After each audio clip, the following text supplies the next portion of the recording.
Saya sudah sebut 1000 rakaat dan terkejut dengan apa yang dijanjikan oleh Nabi. Sebab kata sepanjang Ramadan sepanjang 20 rakaat pun Allah yang tak mampu sepanjang 20 rakaat tarawih. 8 rakaat terlalu cantik. Dia punya alasan ikut Nabi 8 rakaat maksaan. Soalnya tak mampu untuk 20 rakaat. Tapi kata Rasul, siapa yang duduk di majlis ilmu, duduk saja, belum bercakap lagi, duduk saja. Duduk saja dalam majlis ilmu, satu bab ilmu lebih baik daripada sembahyang sunat 1000 rakaat. Masyaallah tuan-tuan, Harun al-Rashid, Khalifah Harun al-Rashid, dicatat dalam sejarah setiap malam dia akan sembahyang sunat 200 rakaat. Itu pun bermula dari sepertiga malam sampai fajar. Artinya jam 2 pagi dia akan sembahyang sunat, dari jam 2 pagi sampai fajar 200 rakaat. Berapa jam tu? 2, 3, 4, 5 4 jam. Harun al-Rashid sembahyang sunat sebanyak 200 rakaat. Tuan-tuan, cuba bayangkan kita sembahyang 2 rakaat, Imam Ramadan 20 rakaat dengan bacaan yang cepat. Bacaan cepat Imam 1 jam lebih. Lebih 1 jam lebih kita sembahyang 2 rakaat, 20 rakaat. 1000 rakaat tuan-tuan, saya ingat lebih daripada satu malam, ya. 1000 rakaat lebih satu malam. Jadi kita dapat SAW bahawa siapa yang duduk di majlis ilmu lebih baik daripada sembahyang sunat 1000 rakaat. Ya, malam ni lah. Jadi malam ni kita duduk malam ni, jaga yang Allah janjikan untuk kita ialah lebih baik daripada 1000 rakaat. Kita dada dan merasakan syukuran itu ke dalam hati sanubari kita, karena Allah pilih kita pelaku ini di kalangan orang sedikit untuk duduk di majlis ilmu. Memang Allah akan pilih ramai orang untuk duduk dalam kebaikan. Wa qalilun min ibadina syakur, sedikit sekali hamba-Ku yang bersyukur. Mana ramai? Dia membaca di pusat hiburan. Sudah tentu orang ramai di pusat hiburan, sedikit di masjid. Mana ramai? Orang datang untuk majlis ilmu ataupun pergi di pasar malam. Ramai pasar malam. Ya. Jadi sama-sama kita rasakan bersyukuran kepada Allah Ta'ala atas anugerah ini dalam hati sanubari kita. Dan bersama-sama kita bersolat kepada Nabi sallallahu alaihi wasallam. Allahumma shalli ala sayyidina Muhammad wa ala ali sayyidina Muhammad. Tuan-tuan, salawat ini adalah amalan Allah Tuhan kita. Amalan para malaikat. Itu Allah beritahu dalam Al-Quran yang dalam setiap hari Jumat kita baca. Inna Allaha wa malaikatahu yusalluna 'alan nabi ya ayyuhalladzina amanu sallu 'alaihi wa sallimu taslima. Sesungguhnya Allah dan para malaikat bersalawat ke atas Nabi. Ya, tuan-tuan, ada dua perkara yang tidak boleh pisah dalam amalan. Pertama, taat kepada Allah, taat kepada Nabi. Ada orang tak mau untuk Nabi lah, ikut Allah saja, tak boleh. Mesti serentak, ikut taat Allah, taat Rasul. Yang kedua adalah taat Allah, ikut perintah Allah, dan taat kepada ibu bapa. Yang ketiga ialah sembahyang dan bayar zakat. Ada orang tak bayar zakat, hanya sembahyang saja, tak boleh, terus sekali. Baik. Jadi banyak-banyak bersolat atas Nabi SAW. Mudah-mudahan Allah akan digolongkan kita orang yang mendapat syafaat daripada Nabi SAW. Ada satu kisah menarik yang dikongsikan, kisah benar oleh Sufyan al-Thawri Sufyan Al-Thawri ulama, seorang ulama sufi dan bertaraf wali Allah. Kalau kita baca kita apa nama kisah-kisah wali, 99 kisah wali, kita jumpa di kisah Sufyan Al-Thawri. Satu hari Sufyan Al-Thawri pergi haji, dan waktu itu waktu tawaf di atas di Ka'bah. Waktu tawaf sebagai bacaan ialah takbir, ya. Tapi seorang lelaki duduk sebelah Sufyan Al-Thawri ini tawaf sambil selawat. Lepas dia bila sampai kepada ujung Hajar Aswad, dia akan lambai tangan, Bismillah Allahu Akbar. Tapi lagi ini lama juga, tapi Allahumma salli ala Muhammad. Dia tidak baca takbir, ya. Jadi selesai tawaf 7 kali, akhirnya sudah Al-Thawri cari lelaki tadi, pemuda tadi lagi tanya. Dia kita sepanjang tawaf tadi, saya dengar kamu bersolat ke atas Nabi sampai habis tawaf. Mesti ada kisah di sebalik amalan kamu, kata Sufyan Al-Thawri. Lalu lelaki itu bercerita, dia cakap, sebelum dan perjalanan saya bersama rombongan ke Mekah ini hadir, ikut serta dalam rombongan tadi adalah bapak saya sendiri. Bapak saya sekali ikut rombongan ini. Tapi dalam perjalanan bapak saya sakit. Makin hari makin berat sakit, makin hari makin berat sakit. Lalu satu hari bapak dia sangat sakit, kemudian meninggal. Bapak meninggal. Waktu bapak meninggal, tiba-tiba wajah bapak dia berubah. Daripada yang besar sedih menjadi hitam legam. Berubah 100% wajah bapak dia menjadi hitam, macam arang. Lebih hitam daripada negara itu. Hitam. Lalu pemuda itu tarik air tutup wajah bapak dia. Takut rombongan yang lain nampak malu nanti. Ini naik haji meninggal tiba-tiba dia hitam muka, ya. Jadi pemuda pun dia rasa sedih, ya, sedih sangat. Dia berdoa, ya Allah, apalah yang saya buat oleh bapak saya ini sehingga berbatu wajah berhitam. Agak-agak kalau kita anak tu, kita dah rombongan, tiba-tiba bapak meninggal, wajah muka bapak berubah hitam. Apa perasaan kita? Sudah tentu malu. Ini bukan kita biasa pilih haji ni. Pilih haji berubah wajah. Jadi pemuda ni rasa bersalah, rasa malu.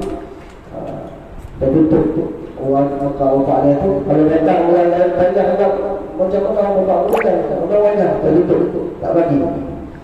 Akhirnya dalam keadaan sedih itu dan dalam keadaan menahan pedih hati itu, pemuda ini tertidur. Dalam tidur berdiri dalam keadaan dia duduk di hadapan mayat bapaknya itu. Datang seorang lelaki dengan berbaju jubah putih beserta putih berwajah yang bercahaya, datang kepada pemuda dan di hadapan mayat bapaknya. Lalu pemuda itu buka wajah mayat bapaknya dan berdoa. Selepas berdoa, wajah bapaknya berubah bercahaya. Kemudian itu, kemudian dia pun mau pergi. Lalu kemudian tarik jubahnya. Tunggu. Siapa kamu? Dia tanya. Kata lelaki itu, sayalah Rasulullah. Datang bagi syafaat kepada ayah kamu, yang sebenarnya ayah kamu ini ahli maksiat, tapi buat sembunyi. Bapaknya tu, dia dapat orang lain ambil, dia dapat orang lain bagus, dia dapat orang lain buruk, baik, orang lain. Tapi waktu seorang dia buat maksiat, waktu gelap dia maksiat. Tapi muncullah bapa dia ni sentiasa membasahkan lidahnya dengan salawat. Kata Nabi Allahumma shalli ala Muhammad. Jadi waktu yang tinggal yang patut Allah buat, ubah wajahnya supaya orang benar. Dia ni di dalam orang baik, tapi di seorang-seorang dia jahat. Ubah wajahnya. Tapi muncullah dia itu ada amalan yang sentiasa membasahkan lidahnya dengan salawat. Akhirnya Nabi SAW datang bagi syafaat. Bila tersedar yang itu daripada TV, dia buka balik. Kayak yang menutupi wajah bapa dia. Memang wajah bapa dia telah berubah seperti asal, bahkan wajah ini bercahaya-cahaya disebabkan oleh syafaat Nabi SAW. Itu Tuhan sentiasa berselawat atas Nabi. Ya, kalau di dunia ini nanti pun Allah akan Rasul akan datang pada syafaat macam kisah sekian Australia tadi. Baik, sebenarnya malam ini kita akan baca satu kitab yang asalnya dalam bahasa Arab yang dikarang oleh Imam Al-Ghazali. Al-Ghazali ini hebat, ya, dia punya kitab. Ada seorang seorang engineer daripada Medan di Indonesia. Dia datang ziarah di pondok pesantren, ya, dan dia masuk di satu maktabah. Maktabah ini pusat semua. Dan balik semua kitab Islam, kitab lama yang disimpan oleh ulama-ulama yang berguru di pesantren. Dan tadi satu kitab bahasa Arab. Dia punya kertas pun sudah rumput. Dia tarik pelan-pelan. Dia nampak itu bahasa Arab, kemudian ada ilustrasi macam-macam dikalang oleh Imam Ghazali. Dan orang tidak tahu macam mana. Dia minta izin dengan mudir pesantren itu, dia bawa mau terjemah. Akhirnya dia jumpa di Australia. Dia jumpa ilmu yang digarap oleh Ghazali tentang cahaya. Tentang cahaya apa? Kalau ada luka di bubuk lubang bubuk, dan boleh bias cahaya itu dari terang satu dalam rumah. Lubang kecil dari masuk cahaya itu, lubang dari cahaya tidak akan bias. Jadi lampu dalam satu ruang rumah. Ada kaedah aja yang dikarang oleh orang Ghazali. Tapi malamnya buku itu ada yang sudah terpadam dia punya tinta, tidak tertutup sepenuhnya.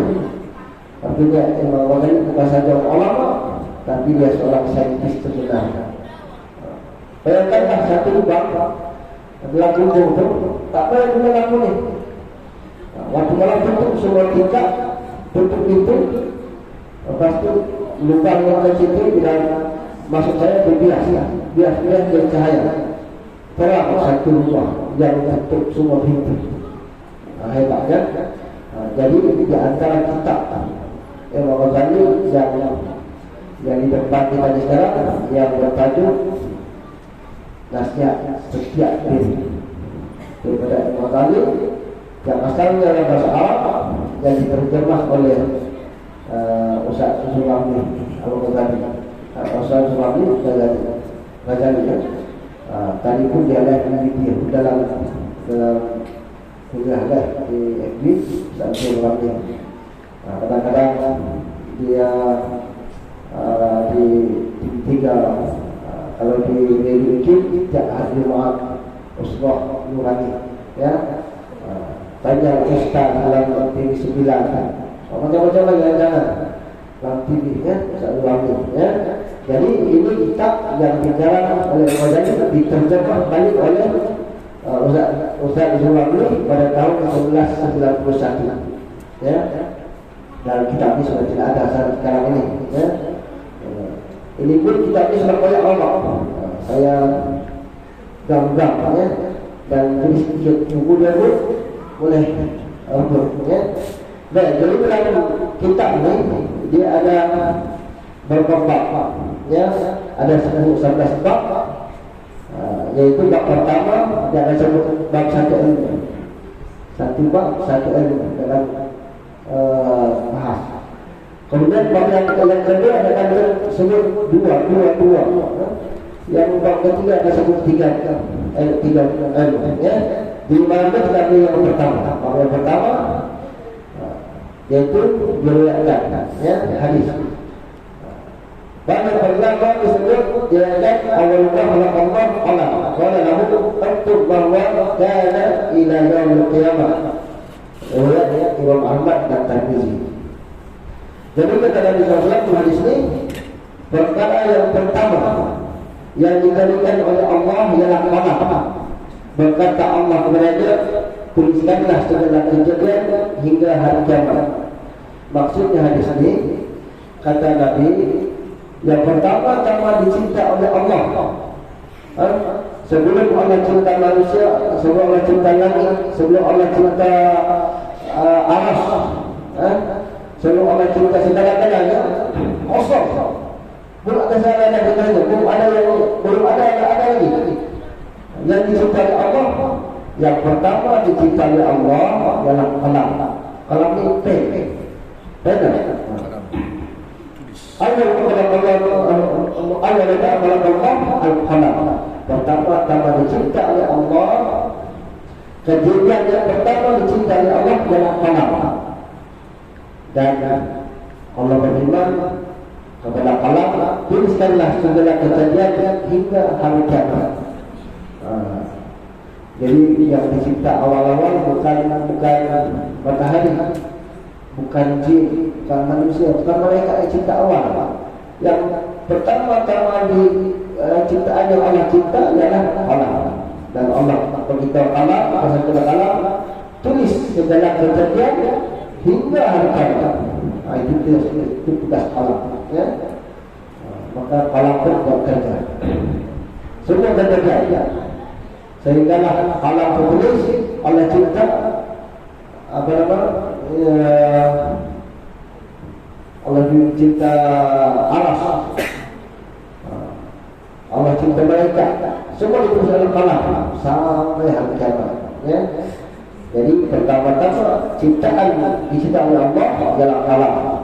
Allah berkata dalam qalam al-tawwab atau ala man taba'a ala man taba'a. Kata kemudian disebut diriwayatkan bahwasanya perkara yang pertama oleh qalam, yang pertama-tama ditulis oleh qalam, pertama-tama ditulis oleh qalam ialah ada at-tawwab. Aku ini sangat penerima taubat. Pertama-tama yang dicetak oleh qalam itu setelah cinta oleh Allah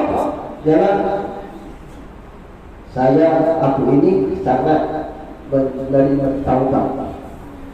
Itu kata-kata Allah yang pertama kepada qalam. Kata-kata Allah yang pertama kepada qalam ialah ada at-tawwab. Saya adalah penerima taubat. Artinya Allah sangat penerima taubat. Kemudian apa lagi selepas itu? Aku mengampunkan atas siapa yang bertaubat. Dua kalimatnya, dua ucapan. Yang pertama oleh qalam ialah aku ini menerima taubat dan aku akan menerima taubat orang yang bertaubat. Artinya tuan-tuan, Allah itu Maha Pengampun. Setinggi mana dosa yang bertumpuk-tumpuk, sebesar lagi ini dosa-dosa yang kita lakukan, Allah tetap akan mengampunkan dosa kalau kita bertaubat. Saya itu ada satu hadis menyebut 7 atau 9 dosa besar yang setengah ulama menyebut bahasanya siapa yang melakukan dosa yang besar ini Allah tak akan terima taubat dia. Tapi sebenarnya Allah menerima taubat. Antaranya sihir, baca sihir, ini orang dosa besar. Menuduhkan Allah, dosa besar. Tapi begitu besar kalimat dosa, Allah tetap menerima taubat.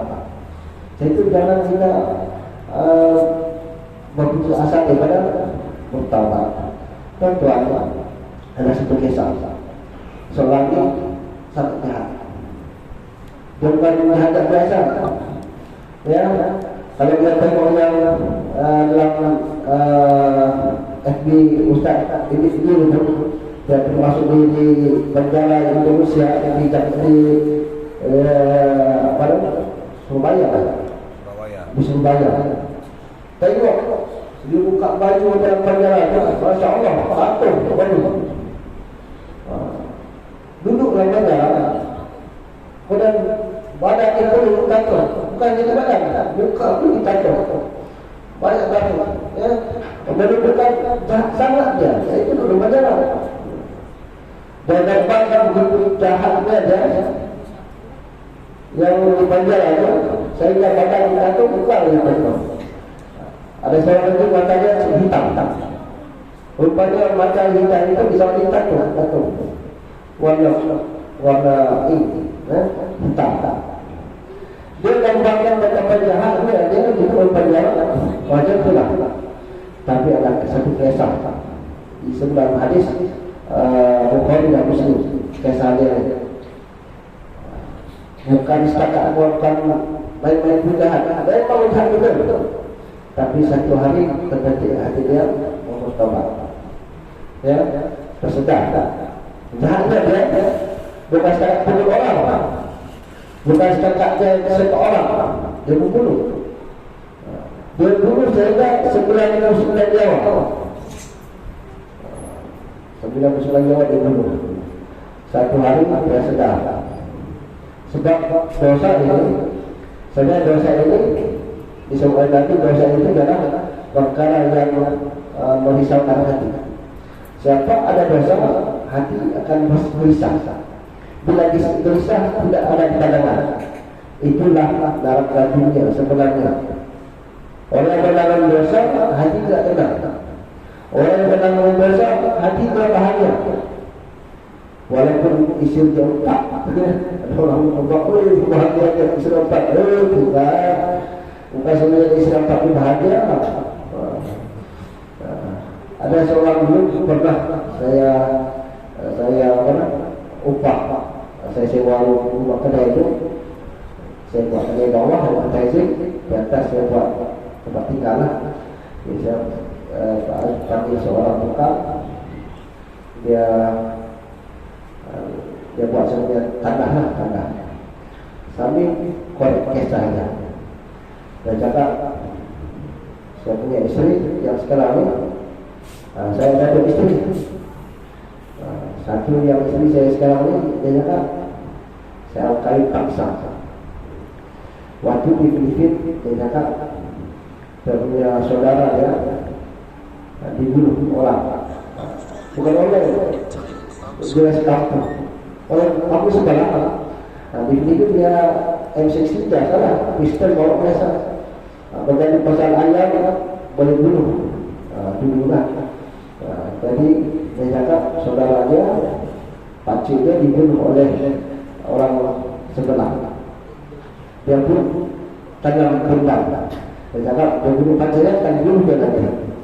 Satu hari dia masuk di semua, tunggu orang tu jalan, bawa barang ke pasar.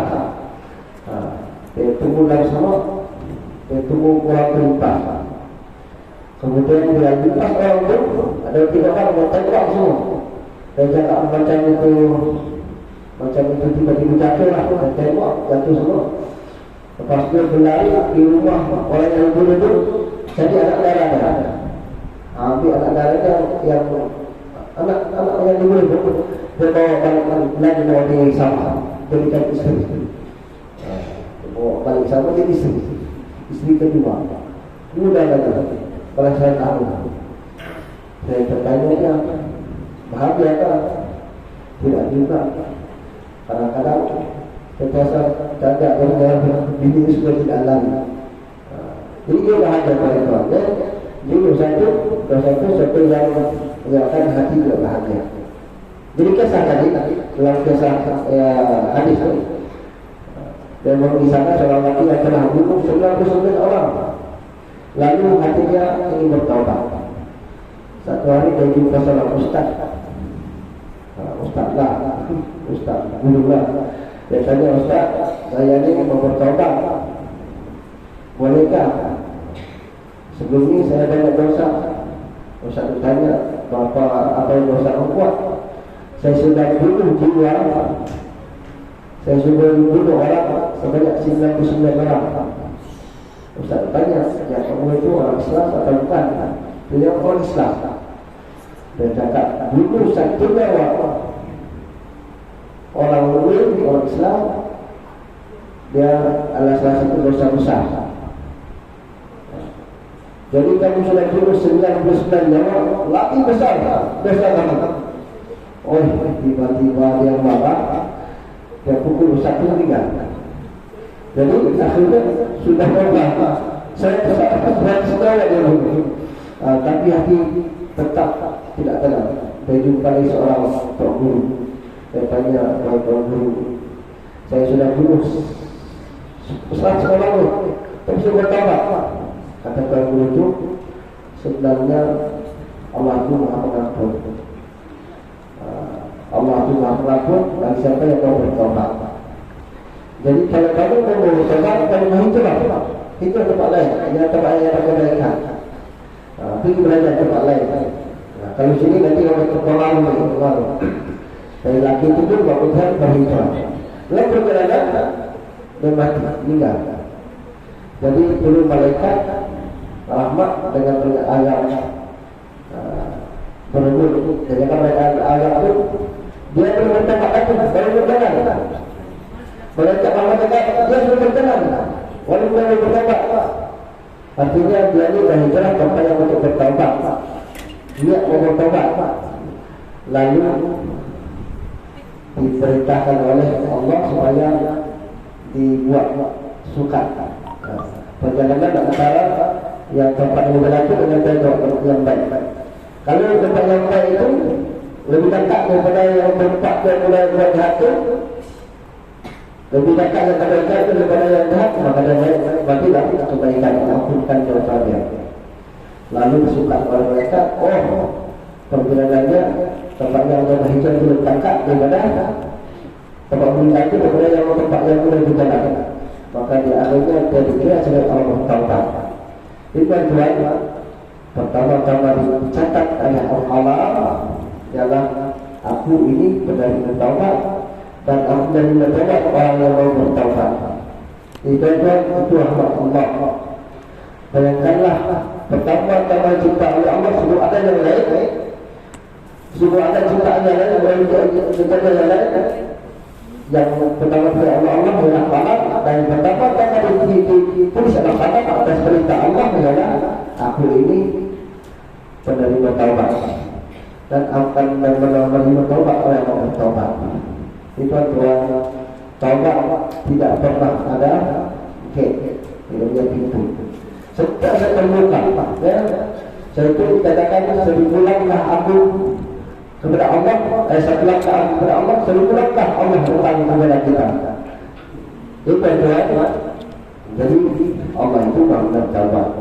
Kemudian hari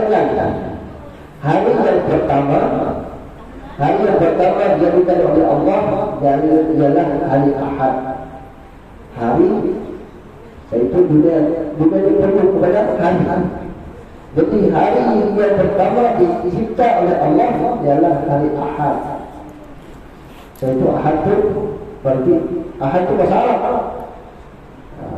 Ahad 1, Isnin 2, Selasa 3, Rabu 4, Khamis 5,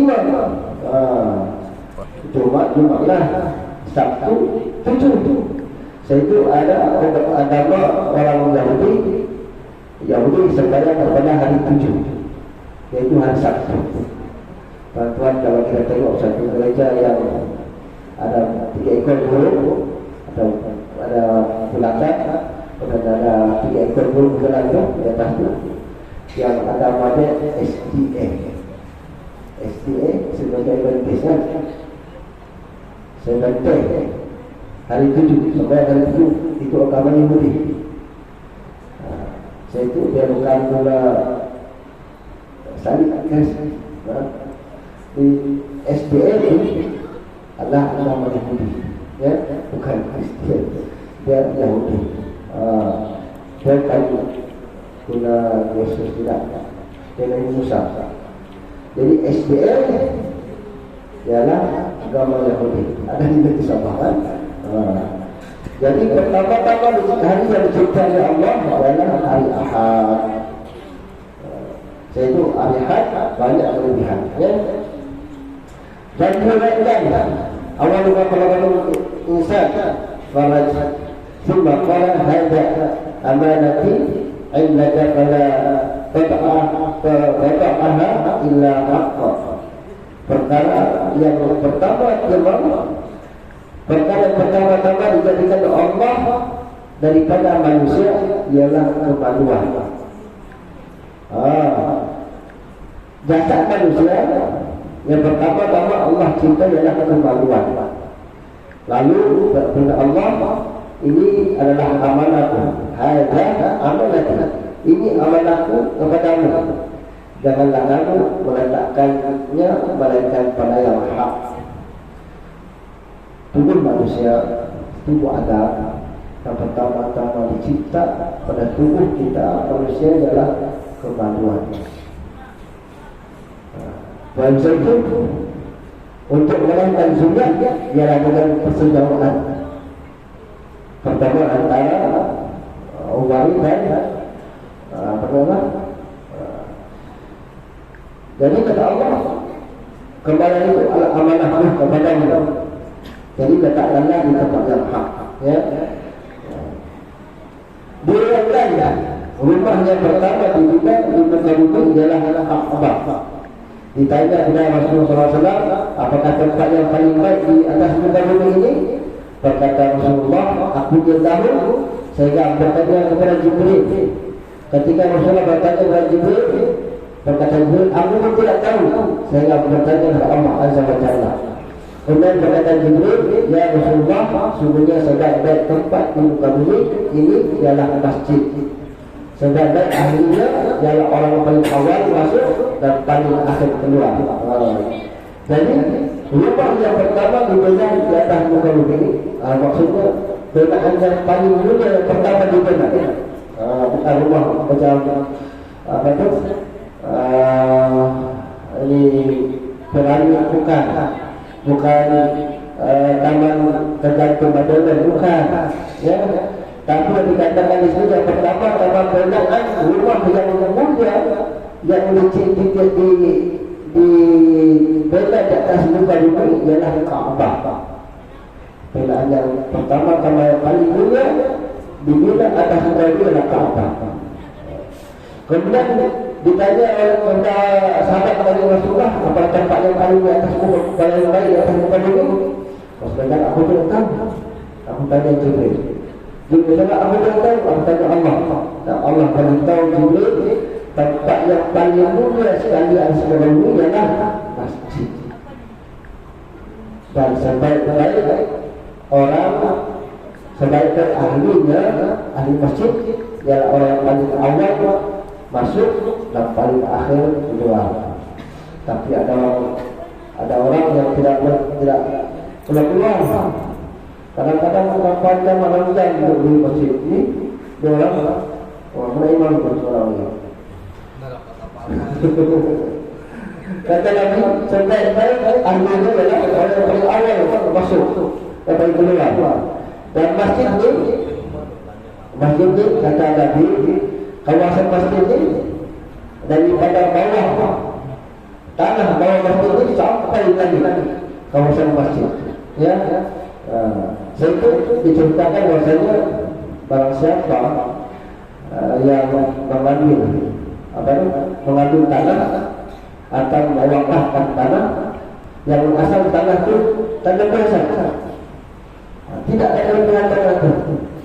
tanah kampung ataupun tanah biasa, ataupun tanah hutan, tapi tiba-tiba dia wakafkan untuk dijadikan penak di masjid, maka tanah itu menjadi guna. Satu dari siapa yang menjadikan sebuah tanah yang asalnya biasa-biasa, tanah itu biasa, tiba-tiba dijadikan masjid, jadi tanah itu guna. Dia kan bahasanya orang itu nanti bila dimasukkan ke dalam kubur, yang kata Nabi, kubur akan hidup setiap banyak yang masuk dalam kubur hidup dari tanah, sehingga tulang selangkahnya betul-betul dihimpit oleh tanah, dihimpit oleh tanah, agak daripada tanah. Tapi kata Nabi, siapa orang yang ada tanah yang asalnya tanah itu biasa, tidak ada apa-apa berlebihan, tiba-tiba dia melakukan tanah itu jadi masjid, menjadikan tanah itu jadi mulia, maka dia nanti dia meninggal, dia mati, tanah akan berkata, kamu pernah memuliakan tanah, sebagian daripada tanah itu memuliakan dengan mewakaf menjadi masjid, maka hari ini atas perintah Allah aku luaskan kubur kamu, maka jadilah orang yang pernah mewakafkan tanah untuk menjadikan tempat yang paling mulia itu masjid, nanti kubur akan luaskan seluruh maksudnya bila ada meninggal. Itu yang wakafkan. Jadi kalau orang berkata macam mana kamu yang pernah berada masjid, sama juga. Masjid itu tidak akan ada berapa orang pembelanya, tukang-tukangnya, orang yang mewakafkan duitnya untuk membela masjid, termasuklah orang yang akan dilambangkan oleh tanah seluas-luasnya, ya. Ada. Baik, semua kasihan. Mudah-mudahan kita di antara orang yang memberi manfaat kepada tanah untuk dijadikan masjid. Dan rajinlah untuk bersedekah untuk masjid. Dan rajinlah untuk sentiasa bertemu untuk bangunkan masjid. Sebab tanah yang duduk di atas masjid itu menjadi tanah yang sebelumnya berasal bumi, dan tanah itu akan berjanji berkata dengan Allah, kalau dari ini nanti saya akan luaskan kuburnya seluas-luasnya, seluas kota-kota. Jadi tuan-tuan, mudah-mudahan ada manfaat untuk kita pada malam ini, dan kita sambung lagi pada hadapan. Ya, kita tuan-tuan satu bab ilmu, kita duduk di majlis ilmu lebih baik daripada sembahyang sunat 1000 rakaat. Aku qali hadza wa astaghfirullahaladzim wa lakum lisa'il muslimat fastaghfiruh innallaha ghafurur yang baik datang dari Allah, yang Allah Taala itu datang dari diri sendiri. Assalamualaikum warahmatullahi wabarakatuh.